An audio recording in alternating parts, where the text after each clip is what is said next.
बिहार सरकार में पूर्व मंत्री मुकेश सहनी के पिता की आज हत्या हो गई उनके घर पर। बिहार में जब नेताओं के घरों में सुरक्षा की ये हालात है तो आम जन की क्या स्थिति होगी।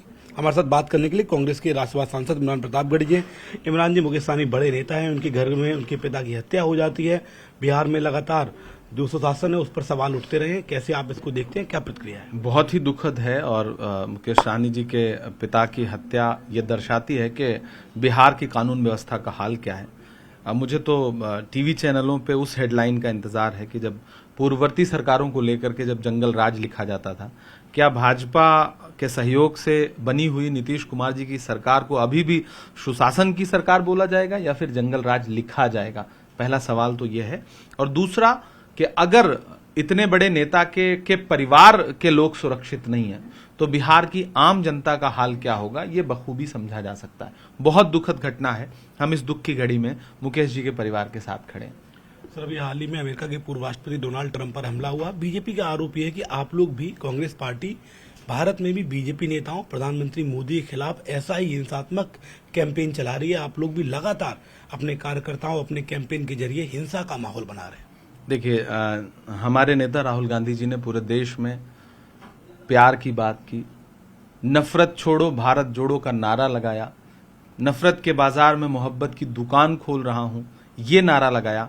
और भाजपा के चेहरे मौजूदा प्रधानमंत्री ने अपने चुनावी भाषणों में कपड़ों से पहचानो, मांस मछली मुर्गा मटन होते हुए, मंगलसूत्र होते हुए, भैंस होते हुए, घुसपैठिया तक कहा। राहुल जी के खिलाफ किन किन शब्दों का प्रयोग किया। इन दोनों को आप तथ्यात्मक तौर पे देखें तो आपको खुद समझ में आ जाएगा कि हिंसा की राजनीति कौन करता है और प्यार की राजनीति कौन करता है। हम गांधी को मानने वाले हैं, हम अहिंसा के रास्ते के लोग हैं। प्रधानमंत्री जी बताएं वो किसको मानने वाले हैं?